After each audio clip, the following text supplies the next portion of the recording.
Welcome to The Explainer. Today, we're cracking open one of the most critical skill sets for any IS professional, especially if you've got your eyes on that CISA certification. We're talking about audit planning. So, let's frame this right. If you're going for that CISA cert, don't think of yourself as just a student. No, you're an auditor on a mission. And every single mission, no matter how big or small, starts with your most critical tool, the audit plan. This is your roadmap, your blueprint for the entire operation. But hang on, before you can even think about strategy, you need your official orders. You need a mandate. In the world of IS auditing, that is your audit charter. It's the document that officially says, go forth, you have the authority to do this job. Now listen, this is way more than just a piece of paper. The charter is the absolute foundation of your power as an auditor. It spells out exactly what you can look at, who you need to talk to, and what your ultimate goal is. Honestly, without it, you're just some person wandering around asking a lot of nosy questions. And this right here is a golden rule, especially for the CISA exam. Your charter is your North Star. Every single decision you make, from how you scope the audit to how you report what you find, it all flows from this one document. It is the ultimate source of your authority, period. So what makes a charter actually effective? Well, you have to hit these non-negotiables. It absolutely has to be approved by senior management. That's what gives you your independence. It explicitly gives you the green light to do your job. It also defines your entire playground, the full scope of your activities. And it's not a one-and-done thing. It needs to be reviewed at least once a year to make sure it's still relevant to the business. All right, so your mission is authorized by the charter. Now it's time to build your strategy. This is where the audit plan comes into play. This is the real nuts and bolts of how you're going to execute the mission. So why do we get so meticulous about planning?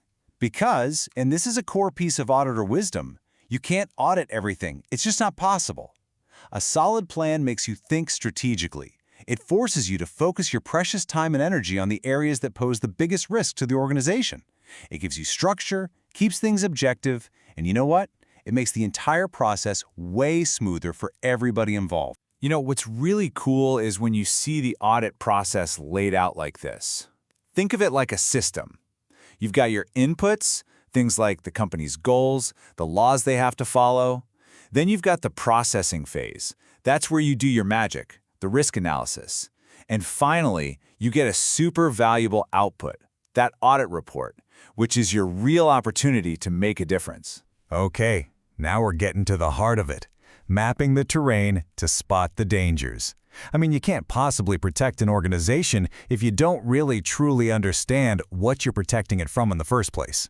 At its core, risk boils down to this incredibly simple yet powerful little equation. It's not just that something bad might happen. It's the chance of it happening multiplied by how bad it would be if it actually did.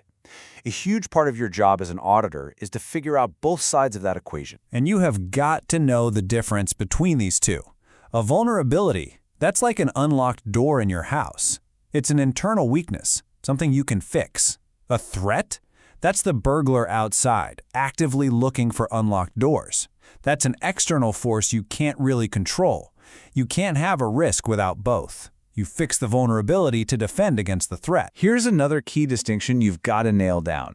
Inherent risk is the raw, unfiltered danger out there before you've done anything about it. Residual risk is what's left over after you've put up your defenses. Your whole job is to figure out if the company's defenses, their controls, are strong enough to knock that inherent risk down to a level that everyone's okay with. And this table just illustrates it perfectly. Risk isn't some abstract idea floating in the clouds. It's real. It lives inside the specific applications a business uses every single day. From an e-commerce site leaking customer data to an AI that starts making bad calls, understanding these specific contexts is what really separates a great auditor from just a good one. So, we know about the risks. How do we fight back?